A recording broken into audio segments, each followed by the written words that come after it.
Flaoun, bonsoir. L'Algérie frappée, endeuillée par des incendies ravageurs qui ont touché le pays, en particulier la région de Kabylie. Les pompiers et volontaires qui bénéficient d'un début d'aide internationale luttent sans relâche contre les flammes qui ravagent toujours le nord du pays. Après plusieurs jours, les habitants des régions touchées par les incendies et leurs frères algériens constatent l'ampleur de la situation, décrite comme apocalyptique par les témoignages forts. Les gens ont tout perdu, leurs membres de famille, leurs maisons, leurs terres, leurs oliviers et leurs figuiers, qui représentent un héritage de siècles. Tout simplement, ils ont perdu leur vie. On a vu des personnes âgées, des femmes, des enfants et des jeunes pleurer, mais aussi de l'espoir face au désastre. Oui, de l'espoir. L'élan de solidarité déclenché partout dans le pays restera dans l'histoire de notre pays. Les Algériens livrés à eux-mêmes par un pouvoir absent et dans l'opacité totale parlent encore une fois des théories de complot. L'assassinat sauvage de Jamel Ben Smaïl, Rabbi Rahmou, démontre la crise de confiance entre gouvernants et gouvernés. L'annonce de l'ouverture d'une enquête sur l'assassinat de Jamel ou des incendies servira-t-elle à quelque chose? Ou aboutira-t-elle à une vérité? Au moment où le pays tout entier est plongé par des politiques hasardeuses dans la précarité, voire la pauvreté, où sa santé ou sa sécurité n'est même plus assurée, le pouvoir brande encore une fois les théories des complots, une fuite en avant et l'incompétence qui pourront coûter cher à notre pays. Le pays tout entier est dans une situation critique et dans tous les domaines. Les Algériens ont compris que leur État est faible et qu'ils doivent chercher au plus profond d'eux-mêmes les ressources nécessaires pour empêcher leur désintégration. Et c'est dans l'adversité que se forge le ciment de cette reconstruction par la fraternité patriotique. Nous pleurons nos morts, mais nous ferons notre deuil et nous serons plus forts, plus soudés et surtout mûris par ces expériences certes douloureuses, mais que nous aurons surmontées ensemble dans notre diversité.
Algérie, le régime et les théories du complot. C'est le titre de notre émission pour ce soir. Mais avant de commencer cette émission, نترحموا على كل الشهداء اللي ماتوا.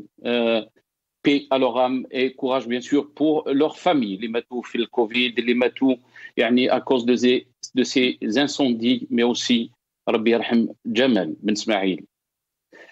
On a avec nous pour cette émission, avec le grand plaisir que je vais accueillir mes invités et surtout avec moi aujourd'hui. Merci beaucoup à professeur Nordine Melikichi, professeur aux ISA, qui est avec moi dans cette émission et qui a accepté donc de participer à cette émission. Professeur Nordine Melikichi, bonsoir. Merci d'avoir accepté l'invitation. Marhaba bik. Merci Hussein, c'est moi qui je vous remercie de m'avoir invité. Bonsoir tout le monde, salam alaikum.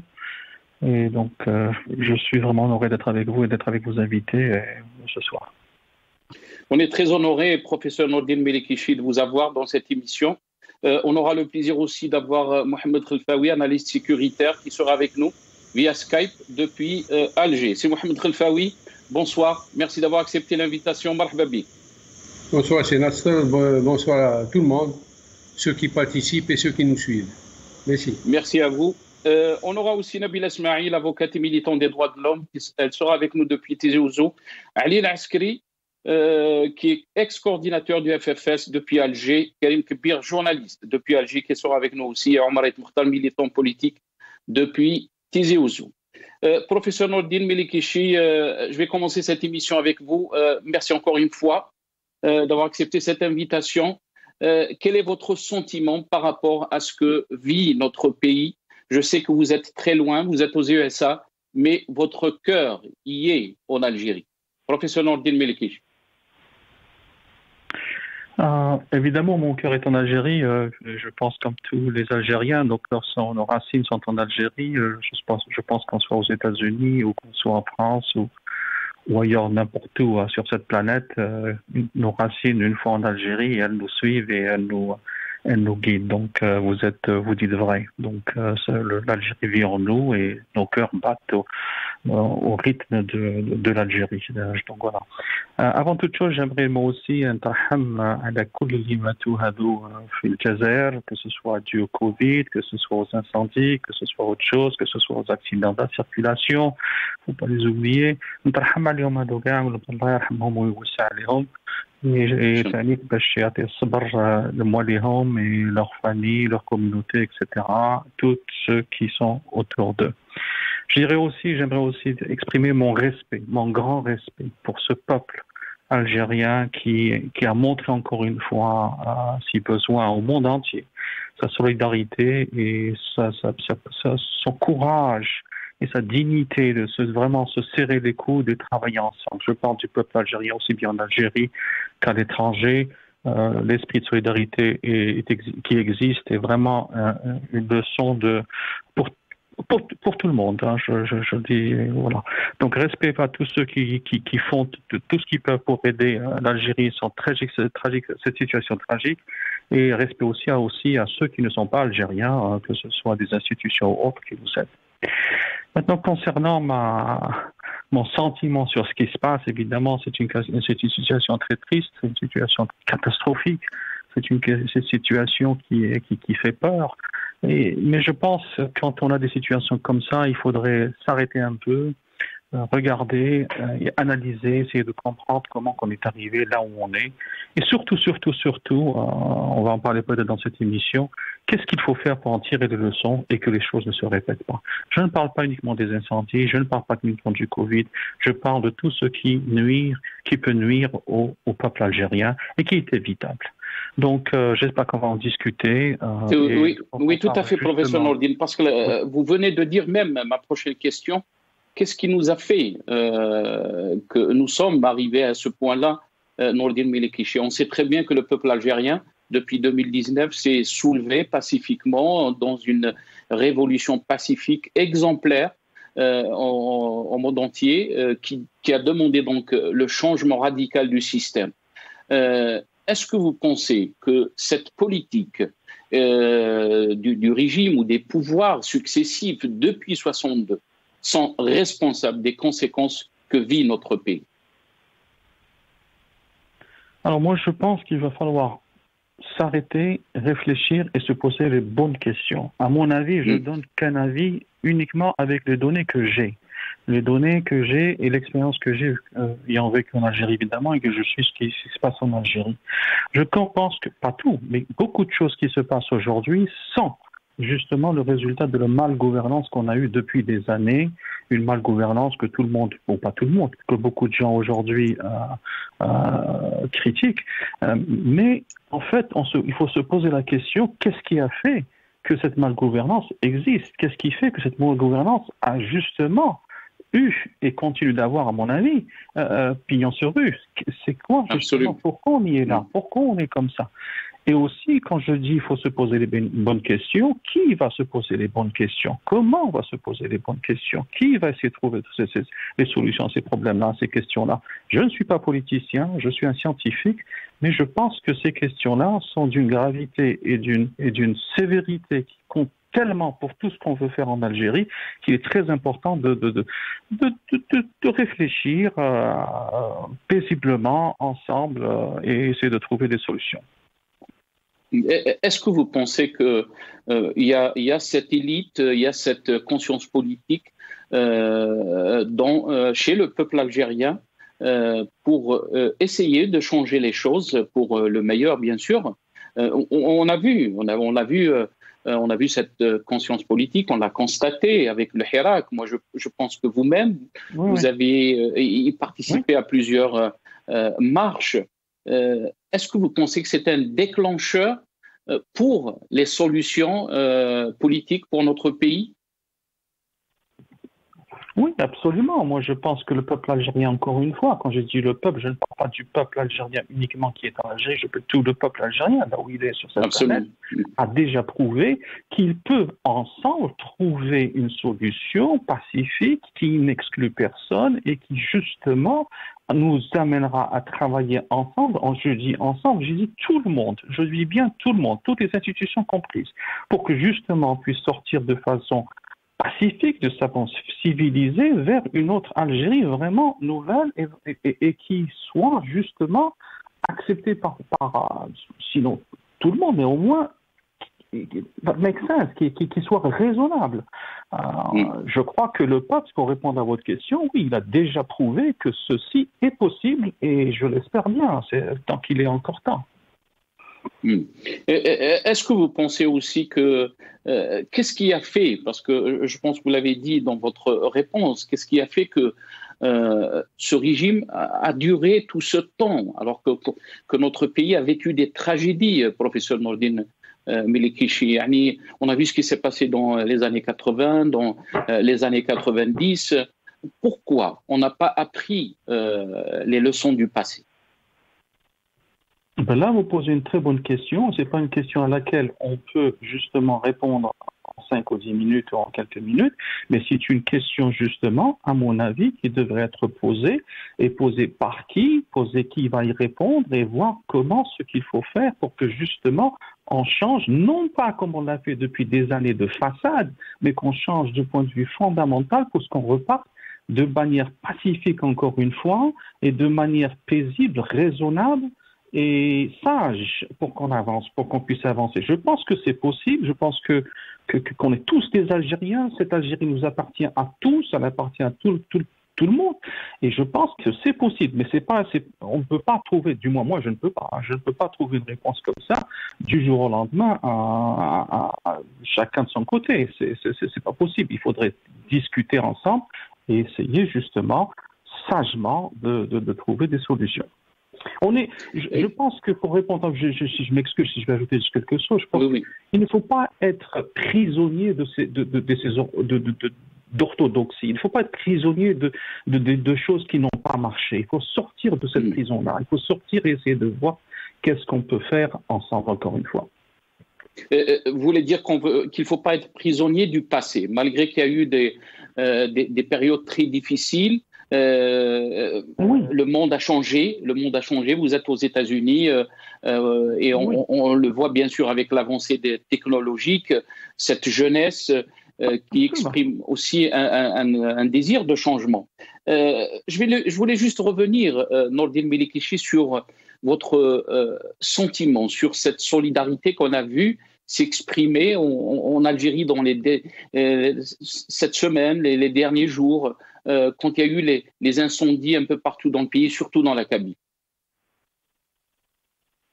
Oh, moi, je pense que c'est encore une fois, hein, c'est pas la première fois. Hein, j'ai pas 10 ans. Hein, c'est pas la première fois qu'on voit le peuple algérien être solidaire. Hein, on l'a vu les tremblements de terre de 1980, on les avait plus tard, etc.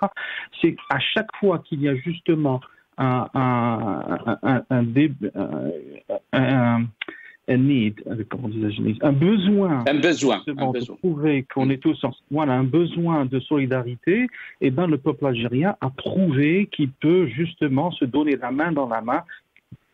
Tout le peuple algérien, je dis bien tout le peuple algérien, peu importe des régions, peu importe la diversité, c'est une richesse. Et a montré que grâce justement à cette solidarité, il peut sincèrement, et je le pense au fond de moi-même, il peut vraiment résoudre les plus gros problèmes qui nous guettent et qui sont avec nous aujourd'hui. Donc, je pense que c'est quelque chose c'est un atout formidable que l'on a, qu'on devrait justement, on devrait savoir qu'on a cet atout-là, et c'est quelque chose de très, très important. Très bien. Je vais pas vous prendre beaucoup de votre temps, mais j'aimerais avoir votre avis par rapport aux Algériens de l'extérieur, qui vivent à l'étranger, ce qu'on appelle la diaspora algérienne.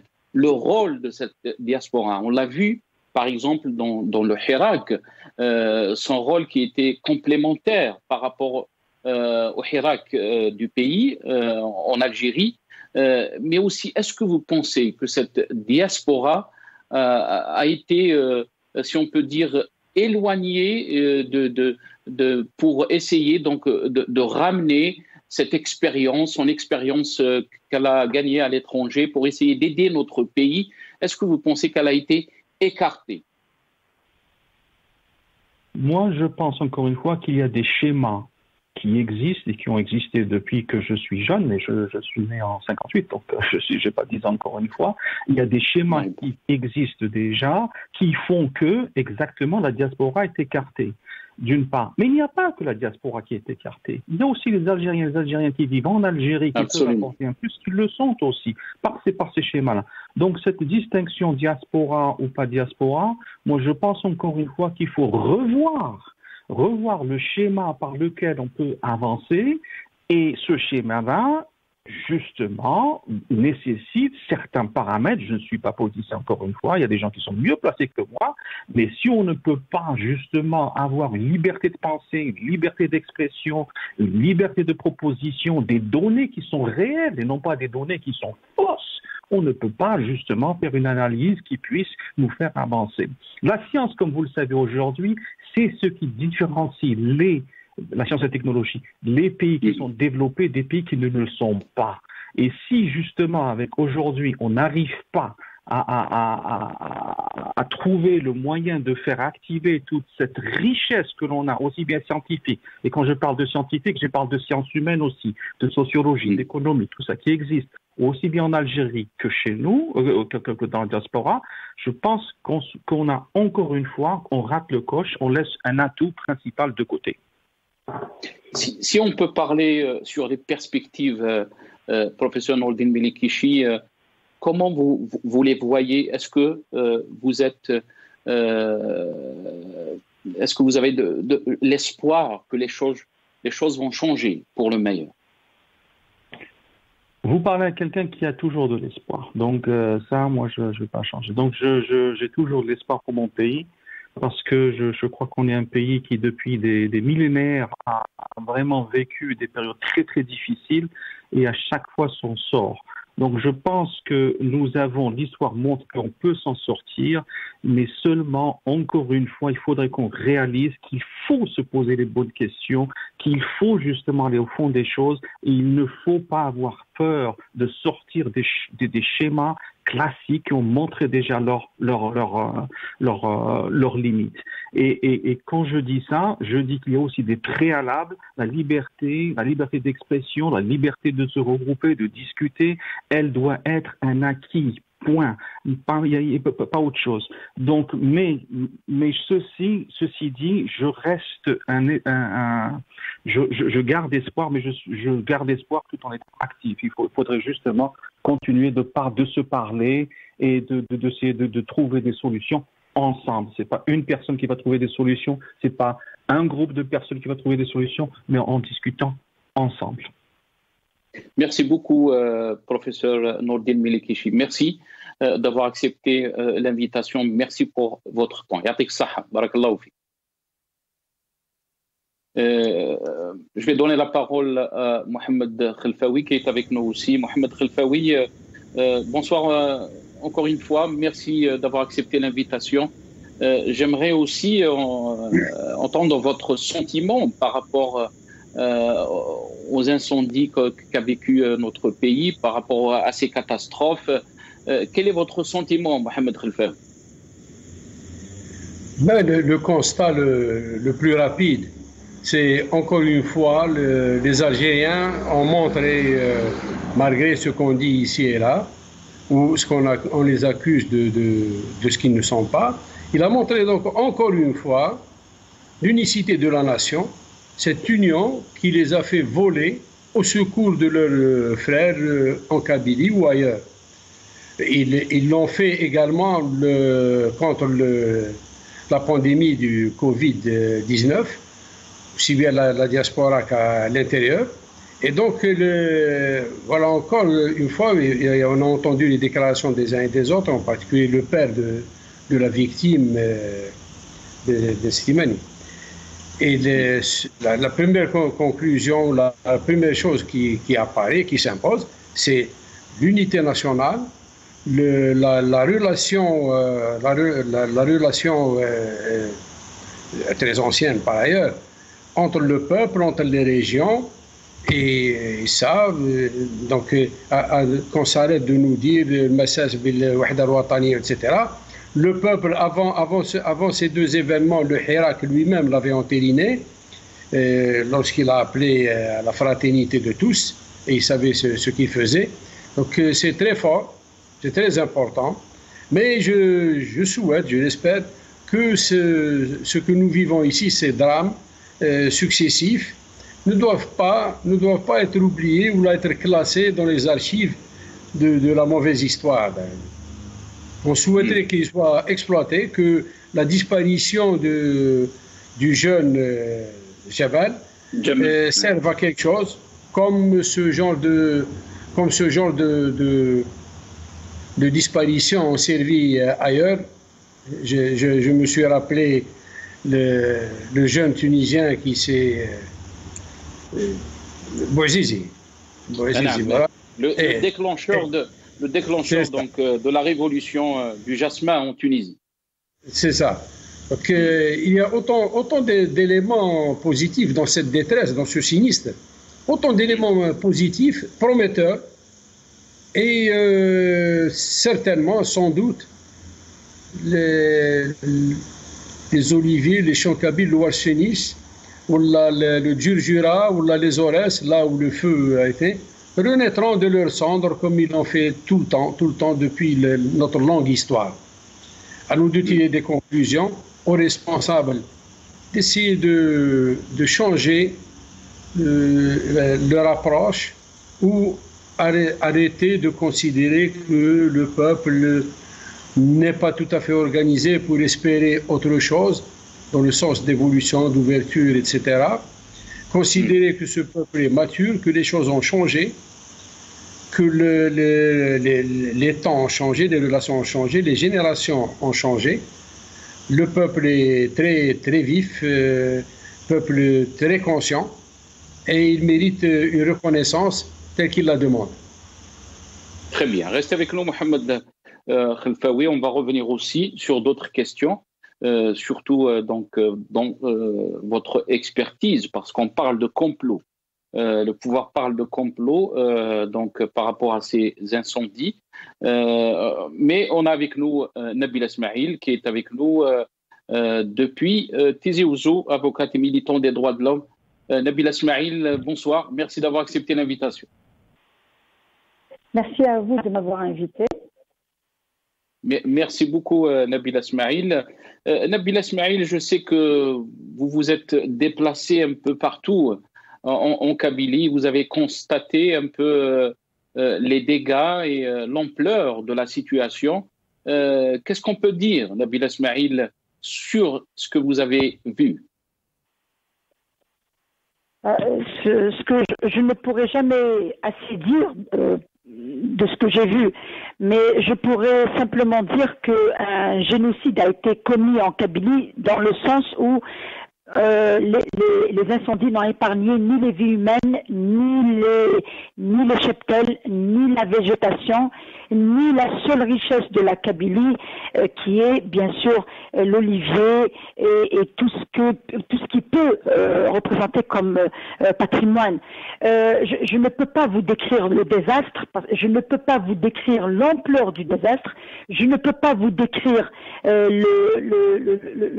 peine que ça a causé, les pertes à long terme, parce qu'on ne parle pas d'un petit champ, on ne parle pas de quelques arbres, mais on parle d'hectares, de maisons, ces maisons qui sont le fruit de toute une vie.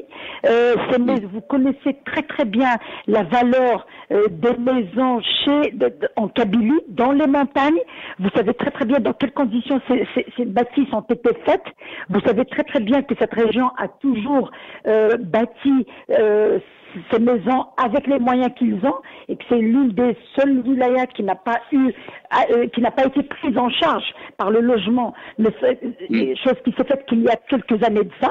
Jusqu'à présent, les programmes de logement sont distribués d'une façon complètement anarchique. Donc en montagne, dans la région qui a été le plus touchée, c'est les bâtisses, c'est tout ce que les Kabyles ont réalisé. Et tout ça est parti. Je ne peux pas vous décrire l'ampleur du désastre.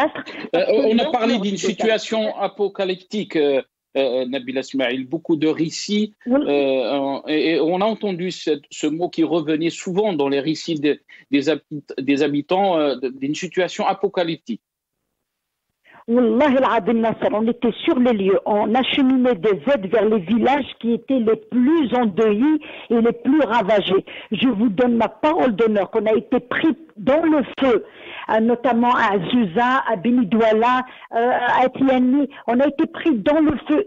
On ne comprenait pas comment ce feu pouvait traverser du goudron, et je n'ai jamais vu de ma vie un incendie qui descend. Le feu, il monte, il descend pas. Et là, dès qu'il s'accroche à quelque chose, il s'enflamme. C'est à croire que c'est un feu qui s'accroche à quelque chose. Il est impossible que ça soit l'œuvre d'une personne ou de deux ou d'un groupe, parce que ça s'est passé d'une façon simultanée. On était dans un endroit pour nous dire que ça s'est déclenché dans un autre endroit, et ça prenait une vitesse alarmante. Les jeunes qui essayaient de contenir le feu avec des branches d'arbres, avec des pelles, n'arrivaient pas à comprendre ce phénomène. Ils nous disaient, il suffit de nous déplacer pour que ce feu nous suive. Donc, vous allez me dire, il y a la force du vent, je suis d'accord. Mais il ne peut pas y avoir plus de 100 points de déclenchement, 100 points de départ en même temps. Le ministre, du gouvernement, il faut que je vous dise ça, excusez-moi Nasser, parce que là j'ai l'occasion de le dire, le ministre du gouvernement a bien dit que c'était pas une seule personne, pas deux pas. Lui-même, il a reconnu que c'est l'œuvre d'Amouhatat Jahannami. Ça, c'est d'une. De deux. Il ne faut pas qu'on tombe dans le piège de laisser le pouvoir ou ces institutions décider des indemnités. Il faut que je vous dise quelque chose. Il y a une centaine d'experts qui sont venus pour évaluer. Si c'est pour évaluer l'habitat rural, il y a des habitations qui valent plus de 4 à 7 milliards de centimes. Les gens ne vont pas se contenter des 70 millions de l'habitat rural. Il faut que l'enquête et l'évaluation des pertes soient faites par des experts indépendants, pas par des experts qui seront désignés par le pouvoir. Il faudra que les acquis qui sont... Très bien. Vous êtes en train de parler donc de la responsabilité. Je vais vous redonner la parole, Nabil Ismail. Vous êtes en train de parler de la responsabilité donc du pouvoir de l'État. On va essayer d'écouter Abdelmajid Tebboune durant sa visite à l'hôpital hier. On va écouter Abdelmajid Tebboune, ce qu'il a déclaré, que l'État était là avec ses moyens. On l'écoute.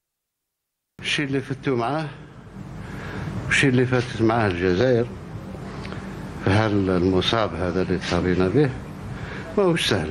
ما هوش سهل صح. ولو كان ما رجال قاموا مثل الشهداء نتاعنا مدنيين وعسكريين والمصالح اللي كانت مجندة باش تفكرنا ما نوصلوش.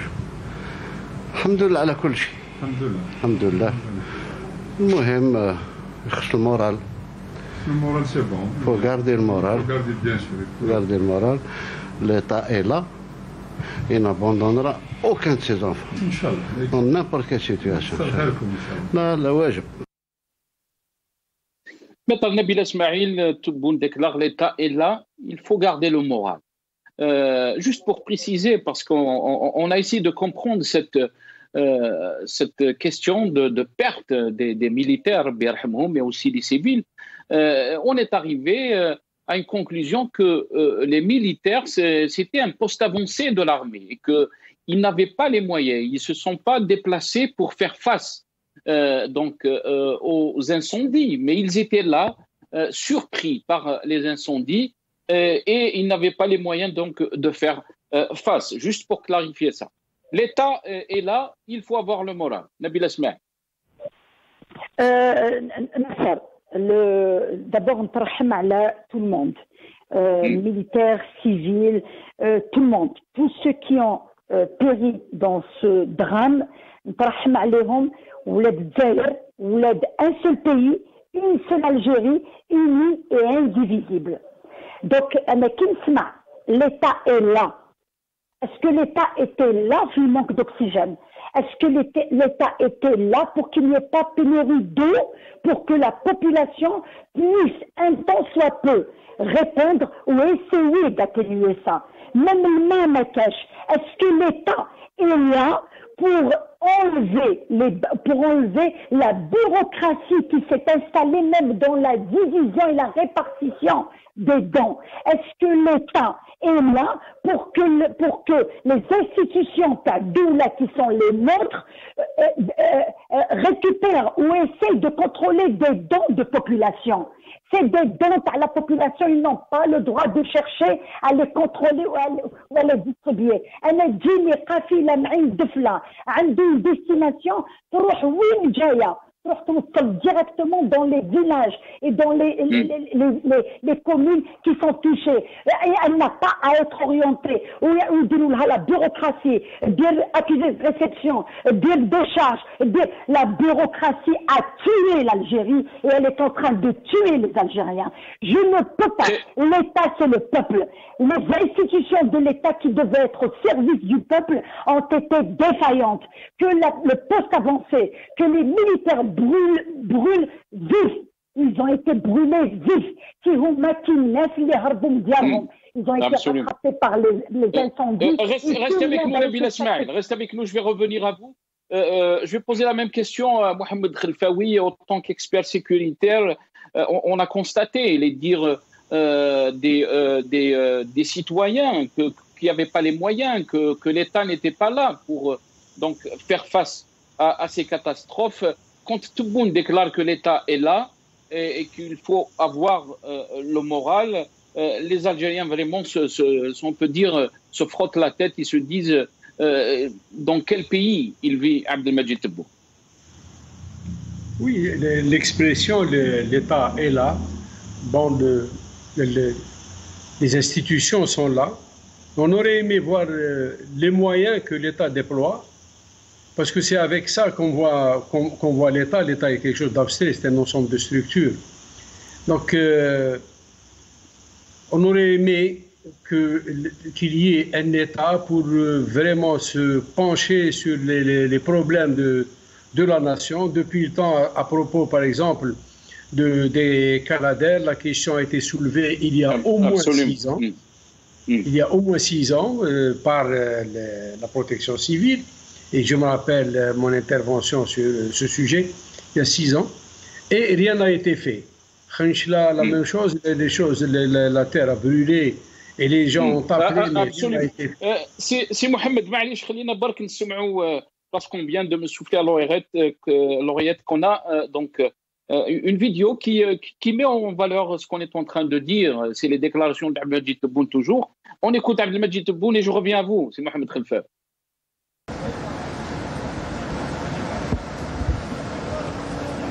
احنا لازم ناخذ احتياطاتنا. ان اكسيدون اللي تاريفي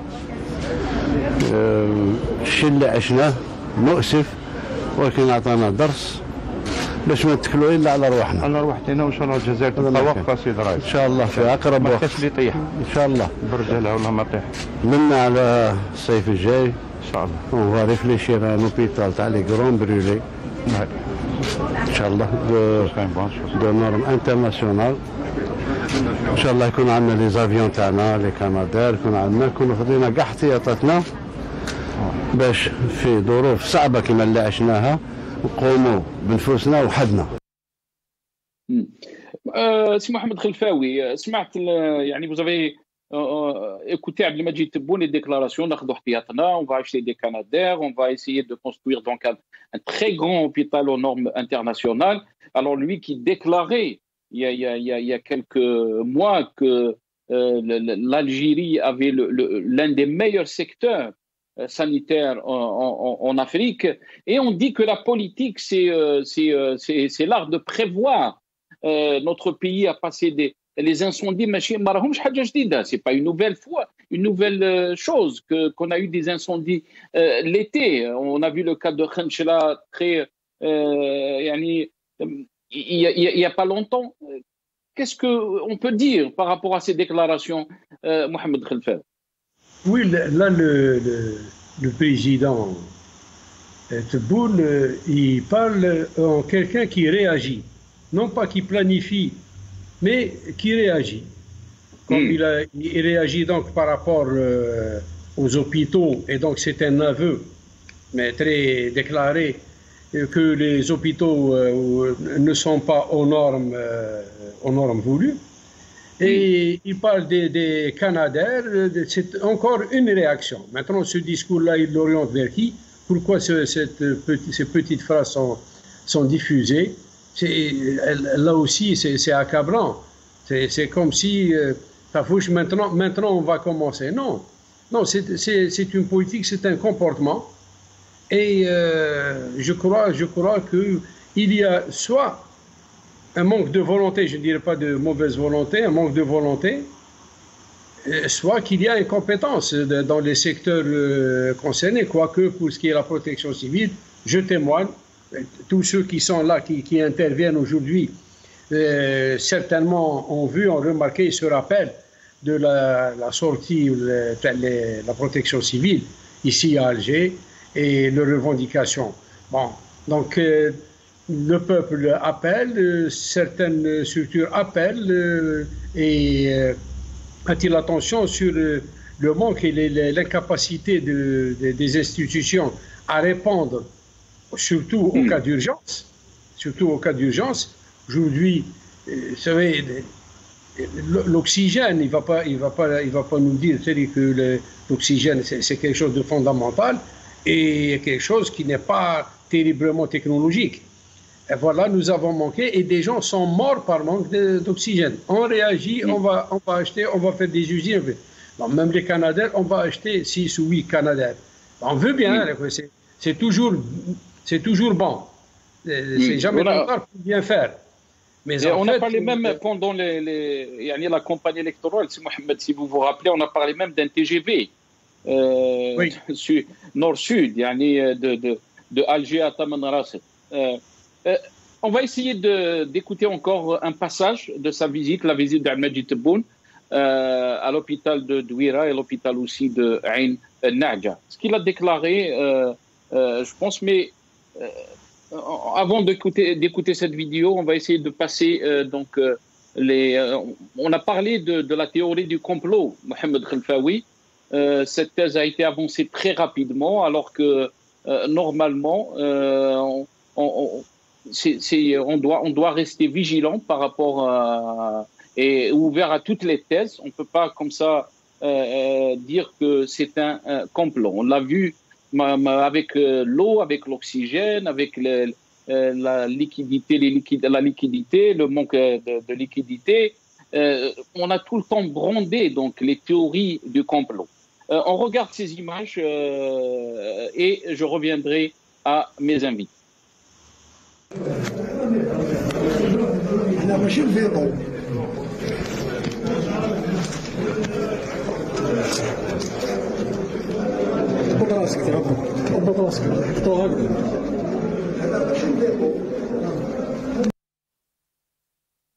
هنا ماشي الفيتو محمد خلفاوي. Je vous pose cette question, après je vais revenir à Nabil Ismail, parce que vous êtes aussi expert en sécurité. Comment vous avez comment vous voyez donc cette théorie du complot? Tout de suite on a montré donc des personnes suspectes donc quel est votre sentiment, Mohamed Khelfaoui? Non, depuis toujours, le pouvoir en Algérie, je dis bien depuis toujours, il se protège en mettant au devant un complot. C'est-à-dire qu'il n'assume pas ses responsabilités directes. D'abord, il n'y a pas à dire complot. On met toutes les thèses possibles, tous les scénarios possibles sont là. Ça peut être un complot, mais on aurait vu des indices un peu avant. Mais il faut assumer aussi ses responsabilités. C'est un complot. Ce pays qui se laisse prendre dans tous les complots du monde, bon, j'allais dire quelque chose que je ne souhaite pas.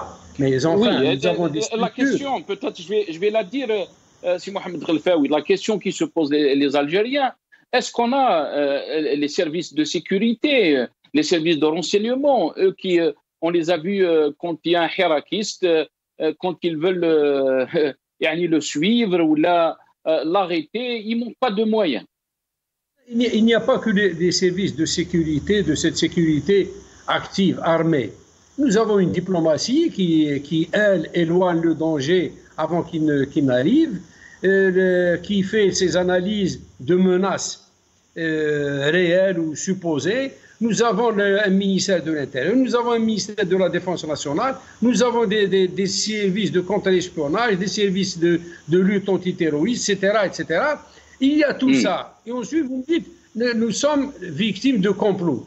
Mais enfin, vous êtes victime de complots. Essayez d'avoir les moyens de lutter lorsque le complot se déclenche, puisque vous n'avez pas les capacités intellectuelles ou matérielles pour prévoir ces scénarios. Et vous ne pouvez pas vous y préparer, peut-être, vous en discutez dans les bureaux ou dans les conférences et autres rencontres, mais sans pour autant prendre les dispositions qu'il faut.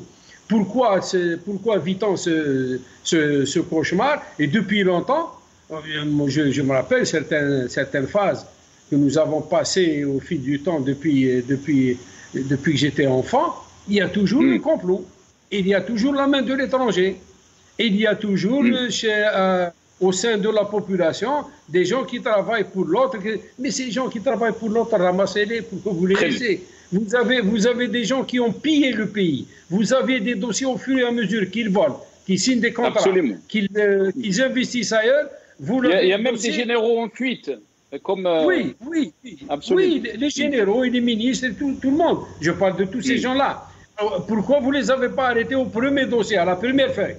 Vous laissez les choses pourrir parce que le système fonctionne par cette pourriture.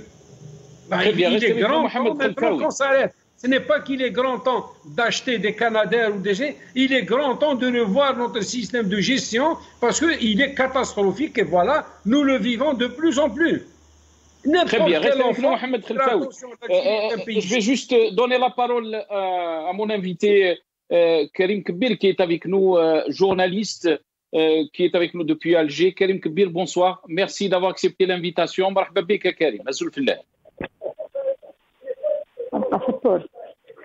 Karim Kbir. Bonsoir. Bonsoir, Karim. Merci d'avoir accepté l'invitation. Marhaba bik. Merci, Karim. Karim, si on revient un peu sur la tragédie des incendies, mais aussi l'assassinat lâche de Jamal Ben Smaïl, Rabbi Rahmou. On a entendu donc les responsables de la sécurité nationale dans une conférence de presse. On va essayer d'écouter un peu ce qui est venu dans cette conférence de presse et je vous donnerai la parole. On écoute donc la sécurité nationale, donc les responsables de la sécurité nationale. معظم المشتبه فيهم في هذه القضية تم إلقاء القبض عليهم ويبلغ عددهم إلى حد الآن 36 شخص مشتبه فيه من بينهم 3 نساء من بينهن الامرأة التي كانت تنادي وتحرض على ذبح الضحية بعد حرقه. المشتبه فيهم شاركوا بطريقة أو بأخرى في ارتكاب الجريمة. من بينهم الشخص الذي قام بطعن الضحية بالسكين حيث كان يرتدي قميص أسود وكذا من قاموا بحرق الضحية والتنكيل بالجثة. البعض من الأشخاص المشتبه فيهم حاولوا الفرار على غرار الشخص الذي قام بطعن الضحية والذي تم إلقاء القبض عليه وهو يحاول الفرار إلى دولة المغرب. نحيط علما الرأي العام أن مصالح الأمن الوطني كثفت تحرياتها وتعمل على توقيف كل من تبقى ممن شارك في هذه الجريمة الشنعة.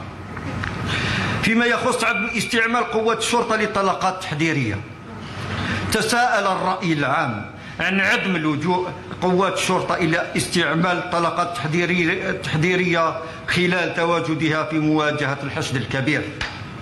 أمام هذه الوضعية أسدت القيادة العليا تعليمات صارمة بعدم استعمال طلقات تحذيرية تفاديا لأي انزلاق أمني خطير، وهو ما كان تصب إليه بعض الأطراف المعروفة بعدائها للجزائر في محاولة لتفجير الوضع بالبلاد. كما نحيط علما الرأي العام أن قوات الشرطة بأن دائرة الأربعاء نايمتيرة كانت مقسمة إلى 3 أفواج عمل، بينما كان الفوج الأول يشارك المواطنين في عملية إخماد الحرائق المشتعلة بغابات المنطقة. كان يعمل الفوج الثاني على تأمين وإنقاذ شخصين اللذان كان يشتبه في تورطهما في إشعال النيران حيث كان يتواجدان بداخل مقر أمن الدائرة، في حين الفوج الثالث المتكون من 4 عناصر شرطة كانوا على متن سيارة المصلحة. Karim Kbir, je reviens à vous. Donc, on a entendu les responsables de la sécurité nationale expliquer un peu la situation. On parle de 36 personnes arrêtées, dont 3 femmes. On parle d'un complot aussi. Quelle est votre lecture par rapport à cette conférence de presse? Je crois que, c'est-à-dire l'urgence pour eux, en tout cas pour les autorités de l'urgence, c'était un petit peu de rassurer, d'essayer de calmer, un peu de contenir le terrible choc qui a été provoqué par l'assassinat de l'artiste. Donc il fallait faire vite. Mais seulement, il y a des questions quand même qui entourent un peu cette manière d'opérer. D'abord, on se demande pourquoi on a arrêté Jamal Ben Smaïl, pourquoi on l'a arrêté? Pourquoi, alors qu'il venait pour... Allez-y, Karim. Oui, au-delà de ça, au-delà de Ben Smaïl, c'est-à-dire, si on parle aujourd'hui, je vous dis la réaction des autorités, c'est-à-dire on a l'impression que l'urgence pour eux, c'est un peu de contenir cette colère qui grondait, ce terrible choc qu'il a provoqué au sein de la société. Mais je vous dis la manière comment ils ont opéré, quand même, ça soulève encore des questions. Au-delà de l'arrestation de Smaïl, les questions autour, selon la police, ils disent qu'ils ne pouvaient pas faire des tirs de sommation, mais on se demande aussi comment il a été C'est-à-dire comment la population l'a su, comment, enfin les gens qui ont agi, comment ils ont su. Mais au-delà de ça, ben, je vous dis, c'est-à-dire on se demande pourquoi c'est pas le procureur qui fait la conférence de presse. Et puis, je crois que ce sont, pour le moment, ce sont des suspects. Donc, je ne vois pas la raison pourquoi on va essayer de montrer leurs images, c'est-à-dire parce que si on suit un peu le raisonnement de la conférence d'aujourd'hui, c'est qu'ils sont déjà condamnés, alors que logiquement, dans une procédure judiciaire, ils sont supposés innocents jusqu'à preuve de leur culpabilité. Bon, ça ne veut pas dire qu'ils sont pas. Ça ne veut pas dire il faut accabler aujourd'hui, c'est-à-dire accuser en tout cas les autorités d'agir ainsi. Mais je vous dis, je crois qu'ils sont pris un peu par l'urgence d'essayer de calmer, d'apporter un peu cette sérénité dont avait besoin l'Algérie dans ces moments quand même très difficiles. Donc je crois que c'est ça le premier message à retenir de cette sortie et de cette conférence de presse. Très bien. Quel sentiment peut-on avoir en Algérie, Karim Kebir? Est-ce que vous pensez que il y a un manque de confiance des Algériens envers les autorités, envers le pouvoir, chaque fois qu'il avance donc une théorie, chaque fois qu'il avance donc des informations concernant donc ces incendies? Et c'est ça le clou de la crise, c'est que Karim Kebir?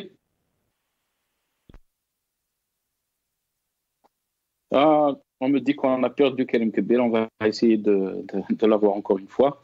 Nabila Smaïl, donc on a arrêté 36 personnes, on parle de 3 femmes aussi parmi les 36 personnes. Une personne qui a essayé donc de fuir au Maroc, encore une fois le Maroc a été mentionné, on parle de complot. Est-ce que vous pensez que c'est la panique totale au sein de ce régime et crise après crise, il est en train de démontrer qu'il y a un fossé entre la population et le pouvoir? D'abord, je commencerai par نترحم على Jamal et je condamne le crime horrible, ignoble qui a été commis sur une terre comme la terre de l'Arba'ana Serafen, la terre de Abban Ramadan. Et les lectures politiques, elles sont multiples. Il y a beaucoup plus de lectures politiques dans cette affaire que de lectures juridiques. Parce que pour les lectures juridiques, je m'interdis de parler de ça, parce que moi, en tant qu'avocat, je dois respecter la présomption d'innocence et je dois surtout respecter le secret de l'instruction. C'est la première fois de ma vie que je vois des inculpés, ils ne sont pas encore inculpés, des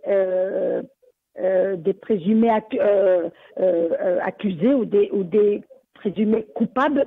C'est la première fois de ma vie que je vois leur déclaration étalée lors d'une conférence de presse, chose qui constitue sur le plan légal, je parle bien de légal, une grave violation d'un principe constitutionnel universel qui est le secret de l'instruction et la présomption d'innocence. Maintenant, chez Dohom, parce que des vidéos les ont montrées sur les lieux, c'était un crime odieux qui a été perpétré en direct, que j'assimile au crime, à l'assassinat de Boudiaf. C'est le deuxième assassinat qu'on vit en direct. Je m'interdis de parler de ça parce que moi, qui milite pour un état de droit, je rejette cette précipitation, je rejette cette façon de gérer une affaire qui est extrêmement grave, parce que c'est une affaire qui a des retombées politiques, parce qu'elle a réouvert le dossier de Zéro Kabyle. Elle a réouvert le dossier de haine entre Kabyle et arabes, alors qu'il n'y a pas de Kabyles, il n'y a pas d'Arabes, il y a juste des Algériens qui militent pour vivre ensemble. Dont la mais Nabila Smaïl, la réponse des Algériens, la réponse des Algériens était très claire, était très claire que l'unité de peuple était une ligne rouge, si on peut le dire. Je commencerai par la réaction du père de Jamel, qui est une réaction qui nous a tous figés, qui nous a tous fait tomber d'admiration devant ce monsieur qui, en venant récupérer la dépouille de son fils, a dit, et je le répète, et je le dis avec beaucoup d'émotion, j'ai perdu un fils, mais j'ai gagné toute l'Algérie. Je vous ai gagné vous. Donc, cette réponse est une réponse à ceux qui sont en train d'utiliser ce crime crapuleux. C'est une réponse à ceux qui puisent dans la haine et dans la division. Cette réponse est une réponse à ceux que l'unité nationale dérange, à ceux que l'union du peuple dérange. Je ne m'identifie pas à ces gens-là. Moi, je suis kabyle. Je suis issu de cette terre de martyrs. Je suis fier de l'être. Et on ne va pas me complexer avec une affaire odieuse qui a connu, je suis persuadée, qui a été bien préparée, bien réfléchie pour non seulement détourner l'attention sur les véritables criminels qui ont endeuillé la Kabylie, sur les véritables enjeux, les enjeux socio-économiques et politiques qui menacent l'Algérie. Ce crime est venu pour terroriser les Algériens. Ce crime est venu pour détourner l'attention sur la non-gouvernance que vit l'Algérie. Il y a un état de non-gouvernance. Je ne m'attaquerai jamais à Tebboune. Je ne m'attaquerai jamais à Chindriha. Je ne m'attaquerai jamais aux personnes. Je m'attaque à un système de gouvernance qui a toujours voulu tout contrôler jusqu'à ne rien contrôler. Il a toujours tout centralisé jusqu'à créer le chaos en Algérie. On n'arrive pas à avoir de l'oxygène à l'hôpital. Vous savez que tous les malades de Covid, de toutes les communes qui ont été brûlées, tous les malades ont été acheminés à l'hôpital de Tizi Ouzou. Et on continue à avoir pas moins de 24 obus d'oxygène pour l'hôpital. Même pas de quoi satisfaire 4 heures. Ça, ils oublient d'en parler. Tous les malades sont au CHU et ils souffrent du manque d'oxygène. Et vous savez, tout ça, l'eau, la crise de l'eau, la crise de gouvernance, la crise de centralisation du pouvoir et de décision, tout ça a obligé le peuple à se prendre en charge. Et cette solidarité a dérangé les véritables ennemis de l'Algérie qui ont programmé ce crime, parce que quand on revient en arrière... Merci Nabila Smaïl. Merci à vous Nabila Smaïl. Il ne me reste pas beaucoup de temps. Je sais que vous avez, votre cœur est plein et vous voulez dire beaucoup de choses. Merci à vous Nabila Smaïl. Je pense qu'on a avec nous Karim Kebir. Karim Kebir, est-ce que vous êtes en train de m'entendre? Est-ce que vous êtes avec nous, Karim Kebir? Très bien, oui, je vous écoute. Karim Kebir, ça a coupé. Si on revient un peu sur la question de l'élan de solidarité, bien sûr, après ces incendies, mais aussi après le massacre et l'assassinat de Jamel Ben Smaïl, une réponse extraordinaire du peuple algérien, mais surtout du père de Jamel, Rabbi Rahim. Justement, il faut rendre un grand hommage à son père qui a été d'une dignité exemplaire, parce que l'assassinat de son fils a failli réveiller des démons qui ont exploité cette tragédie pour encore une fois essayer de susciter des divisions, de susciter et qui ne sont pas innocentes, parce que nous ne devons pas oublier, d'ailleurs tout à l'heure vous avez évoqué le cas de la crise de confiance, nous ne devons pas oublier que pour le pouvoir, il ne perd pas de vue qu'il doit en finir avec le Hirak. Le Hirak, cela suppose susciter des divisions en son sein à travers toutes les fragilités que connaît la société algérienne.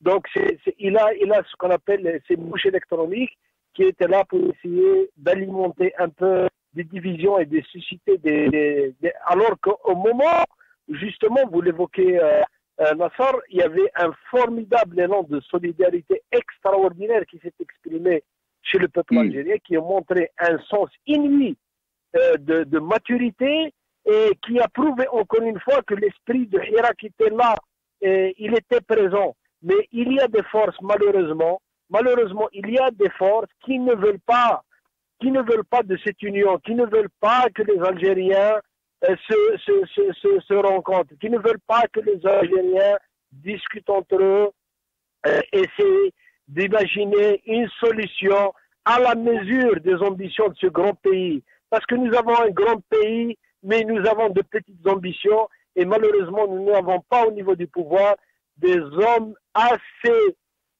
qui ont une responsabilité historique pour comprendre que ce pays a besoin d'un changement. Et le père de Ben Smaïl, justement, a montré la voie. Il a dit que non, c'est un grave dérapage. Il appartient à la justice d'apporter les réponses appropriées à la mesure de cet acte gravissime. Mais ça ne doit pas être l'occasion pour créer encore une fois des situations qui ne permettent pas aux Algériens de revendiquer ensemble un avenir qu'ils souhaitent être un avenir démocratique. Merci Karim Kebir, merci à vous Karim Kebir qui était avec nous depuis Alger. Vous avez parlé de quelques-uns qui ont essayé donc de profiter pour alimenter donc ce discours de haine. Mais alhamdoulilah, les Algériens ont répondu avec une unité extraordinaire. On a vu des passages sur les réseaux sociaux. On va essayer juste d'écouter donc les déclarations de cet habitant de la Kabylie, une personne âgée. C'est des déclarations qui sortent bien sûr du cœur. On l'écoute et je reviens mes amis. نعيط ونقول يرحم والديكم يا جزائريين في كل خطر في كل ولايه 52 ولايه الله يطول عمركم الله يشجيكم ما خليتوناش الله يشجيكم واحنا خوا ما كان لا عربي لا قبيلي لا ترقي لا شاوي رانا كاع ديزارجينيا رانا كاع جزائريين خوا ما يفرقوناش مهما كانت الصعوبات نقول الله اللي كان يضربونا بالنابال ما نتفرقوش حنا خاوة نشهدوا بلا اله الا الله محمد رسول الله. الدين تاعنا اسلام، العلم تاعنا اللي ماتوا عليه شحال ماتوا هنا الشهداء كاع عندنا واحد العلم، ما عندناش 20 ولا 40 كاين 15 بيرسون. انا شفت القراءه، انا شفت عندنا 15 بيرسون واحد في بوك ربي يرحمه. انا لا على بالي انا والعسكر تاعنا الجيش الله يرحمهم ويوسع عليهم، الجيش تاعنا اللي كانوا يعسوا علينا. Des mots très forts, vous l'avez écouté. On a avec nous Ali Al-Askari et Omar Mokhtar. Ali Al-Askari, bonsoir. Merci d'avoir accepté l'invitation. Marhaba bik. Bonsoir Nasser, et bonsoir pour tous les invités et bonsoir pour tous ceux qui nous écoutent. Merci Ali Al-Askari. Ali Al-Askari, quand on entend des déclarations comme ça, de cette personne qui parle de l'unité de l'Algérie malgré donc les tentations de division, mais alhamdoulilah, les Algériens sont restés unis face donc à ces incendies, face à ce meurtre, assassinat. Quel est votre sentiment, Ali Al-Askari, quand vous voyez ce qui se passe chez nous? Tout d'abord, je m'incline à la mémoire de toutes les victimes, que ce soit des incendies ou bien de l'épidémie sanitaire, c'est-à-dire le coronavirus, avec l'absence d'oxygène. Aujourd'hui encore, on n'arrête pas de compter nos morts chaque jour. Que Dieu protège nos compatriotes. Je dirais paix à leur âme. On talab rahma. Maintenant, bien sûr, l'unité, elle est là. Personne ne peut ébranler l'Algérie par rapport au peuple algérien uni. Moi, je dis qu'il est uni, il est digne, il est solidaire, il l'a démontré, et l'élan de solidarité dernièrement, malgré tous les complots et les manipulations, a répondu à ce régime d'une manière très forte.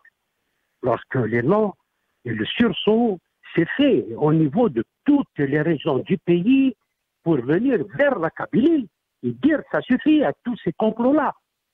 Parce que le problème qui s'est posé, c'est très clair. Le complot, il est là pour arrêter la révolution du 22 février 2019. Pour moi, qui a donné une image unique au monde entier du peuple algérien. Il nous regardait comme un peuple civilisé, engagé, déterminé à construire un état de droit, de justice et vérité. De justice et vérité. Pour des crimes comme ça, s'il y a l'indépendance de la justice, s'il y a un état de droit, ce ne sera pas ce qu'on est en train de voir aujourd'hui.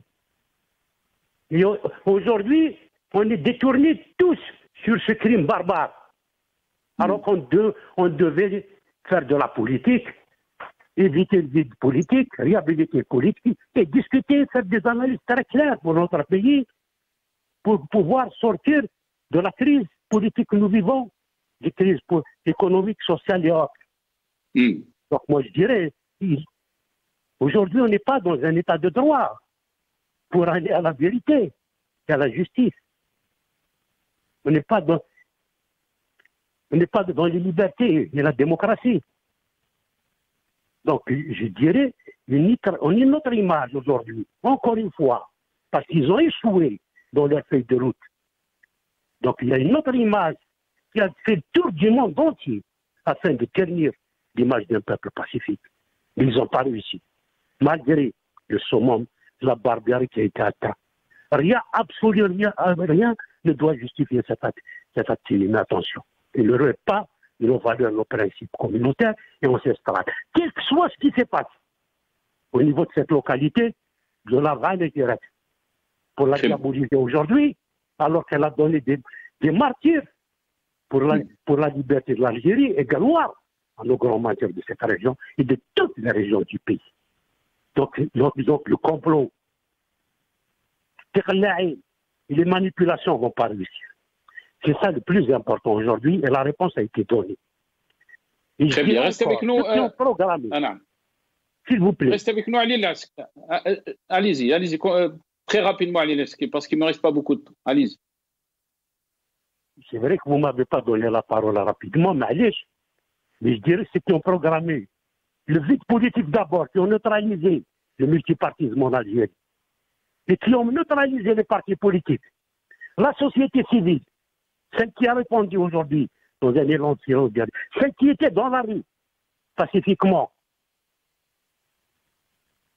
en usant de plans diaboliques et de manipulation,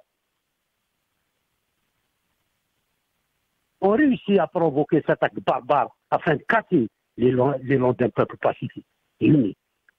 Ce crime ignoble, horrible, démontre encore une fois de plus la non-assistance à un peuple en danger. Il faut dire bien la non-assistance à un peuple en danger. Ils n'ont rien pris. Il n'y a pas d'anticipation. On n'est pas en train de faire de la politique en Algérie. Il y a de non-État. Ça a été démontré par, c'est-à-dire des institutions qui n'ont pas répondu. Ils devaient tout prévoir, tout anticiper par rapport aux incendies, par rapport à la question sanitaire, par rapport au virus, par rapport à l'oxygène. Combien d'experts ont parlé? Combien de déclarations on a faites dans ce sens-là? Même par rapport au réchauffement climatique, par rapport à la zone nord de l'Afrique du Nord, ou là la zone sud de l'Europe, où les risques majeurs sont importants en incendie et en inondation. Qu'est-ce qui a été programmé? Y a-t-il un Canadien? Restez avec nous, Ali Lask. Aux inondations, s'il vous plaît. Très bien. S'il vous plaît. Parce que je vais revenir très rapidement. Omar El Mokhtar, Ali Askari dit que le non-État et les Algériens, on les a entendus, on les a écoutés dire qu'il n'y avait personne, il n'y avait pas les autorités pour nous aider donc, dans ces moments difficiles, alors qu'on a vu les pouvoirs algériens ont mis tous les moyens pour essayer d'étouffer le Hirak. Pourquoi, d'après vous, Omar El Mokhtar? Bonsoir tout le monde.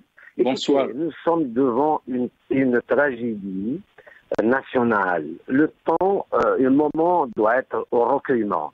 Vous savez, il y a beaucoup de morts, beaucoup de gens qui ont leur maison brûlée, leur cheptel brûlé. Vous savez, alors, on rajoute à cela cette vindicte intolérable, moyenâgeuse, que rien ne peut expliquer. Vous savez, la seule chose qui me donne chaud au cœur, c'est l'expression digne du père de Jamal Ben Smaïl. Vraiment, il a perdu un fils. Le seul qui ne souhaite pas qu'on jette de l'huile sur le feu en ce moment, c'est lui. Je lui tire le chapeau et on doit l'aider dans sa douleur. Mais vous savez, moi ma pensée va aux parents des jeunes arrêtés dans cette tragédie intolérable, bien évidemment. Vous savez, il y a des familles endeuillées qui ont perdu un proche, toutes les familles. Et vous savez, les jeunes arrêtés, c'est encore une douleur que personne ne peut pas les aider, parce que la justice fera son travail et tout ça. Alors, si je reviens à cette tragédie, vous savez, la première mission de l'État est de protéger les biens et les personnes. Donc l'État n'a pas protégé ni les biens ni les personnes dans cette tragédie. Mais n'affaiblissons pas davantage l'État. C'est notre État. Ce qui me choque encore plus, c'est que l'instrumentalisation de cette histoire, la haine qui s'exprime dans les réseaux sociaux contre la Kabylie, et puis dans cette histoire de la Kabylie, il faut en terminer. Hein. Ça dure depuis 3 ans. On a trop attaqué tous les gens qui s'expriment. Donc, toute forme de violence dans les réseaux sociaux et tout ça doivent être arrêtés et châtiés, présentés devant la justice. Arrêtons de jeter de l'huile sur le feu. Mais quand vous dites, c'est notre... quand vous dites c'est notre État, quand vous dites c'est notre État, les Algériens l'ont compris. Bien sûr que c'est notre État. Mais aussi, il y a des pouvoirs qui sont responsables, qui doivent rendre compte face à des situations. Vous avez parlé de tragédie. Et ce pouvoir doit rendre compte quand les citoyens se retrouvent face à eux-mêmes. Alors, je vais vous dire une chose. Moi, je suis de Tizi Ouzou. Je veux parler à partir de la région de Tizi Ouzou, dans les montagnes de Tizi Ouzou. Donc, j'ai vécu cette histoire, cette air irrespirable, les odeurs, tout ce que vous voulez. Donc, on était devant un truc incroyable. Mais l'État a sa responsabilité. J'ai toujours accusé d'abord, chez moi, les autorités de Tizi Ouzou, du Weli, à la Pioui, à la police, tout le monde. Donc là c'est vérifié. L'État, la justice n'exerce pas son travail, sa mission à Tizi Ouzou. Corruption sur corruption. Voilà, l'aérodrome de Fréha. S'il n'y avait pas de corruption, et les temps, j'ai déposé des plaintes, la gendarmerie, la police, tout ce que vous voulez. Sur Wali, j'ai déposé des plaintes contre lui, ainsi que le PAPOI. Les Canadiens pouvaient bien s'approvisionner dans l'aérodrome de Fréha, par exemple. Voilà, tout à l'heure, vous avez parlé des Canadiens, Omar El Mokhtar, et je ne pense pas que le problème se situe seulement par rapport au Wali de Tizi Ouzou ou à Fréha. Cette absence des autorités, elle est à l'échelle nationale. On l'a vu à Khenchela, on l'a vu dernièrement face au manque d'oxygène, à la crise sanitaire. Écoutez, vous savez, exercer son rôle, la société civile doit exercer son rôle. Moi, j'exerce mon rôle de citoyen de Tizi Ouzou. J'ai toujours lutté contre la corruption. Il y a corruption. Les services, des fois, on les a accusés de tous les trucs parce qu'ils n'ont pas débroussaillé. Il n'y a pas eu de sécurité, de nettoyage pendant le printemps. Tout ça, c'est des éléments qui ont amplifié ce feu. Donc la responsabilité des autorités de la Oudé Tizi Ouzou est engagée. Il faut un changement radical. Il faut prendre des choses. Il faut dire les choses comme elles sont. Sans peur. Très bien. Et c'est ce qu'il demande le peuple, Omar El Mokhtar. Je suis désolé parce que je suis pressé par le temps. C'est ce qu'il demande le peuple. Un changement radical. Vous l'avez dit, Très rapidement, Omar El Mokhtar, j'ai que 10 secondes, je dois finir, donc je dois terminer cette émission. Qu'est-ce que vous pouvez dire? On a vu un élan de solidarité. Est-ce que vous pensez que le régime a compris qu'on ne peut pas continuer à gérer l'Algérie de cette façon? Non, mais la solidarité nationale est évidente et naturelle. Je n'ai jamais douté de la solidarité. Alors, vous êtes à Paris, connaissant bien, vous savez que j'étais à Paris il y a longtemps. Ce qu'a fait l'ambassadeur d'Algérie à Paris à vouloir casser cet élan de solidarité est condamnable. Mais le peuple algérien, moi, il faut voir, ils sont venus dans toutes les wilayas. Et maintenant, ils ont aidé les autres wilayas, ce qui est normal. Je n'ai jamais Merci, Omar El Mokhtar. Merci à vous. Merci à vous. Désolé, on est pressé par le temps, Omar El Mokhtar. Très rapidement, je vais revenir 30 secondes à vous, cher Ali El-Askari. Je sais que on aurait dû vous avoir très tôt dans cette émission, mais très rapidement, les perspectives qu'on peut envisager pour notre pays. On est en train de voir une politique dévastatrice, les conséquences de cette politique, d'une crise à une autre. On est dans la réaction, on n'est pas dans la planification. Très rapidement, Ali El-Askari, comment peut-on s'en sortir de cette politique qui nous mène au désastre?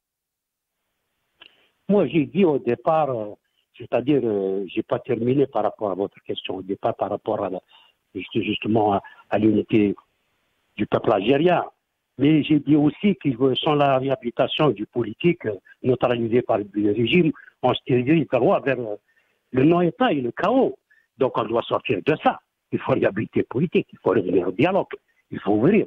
Il faut pas rester comme aujourd'hui dans l'autoritarisme, la violence, la répression, l'arbitraire, l'horreur.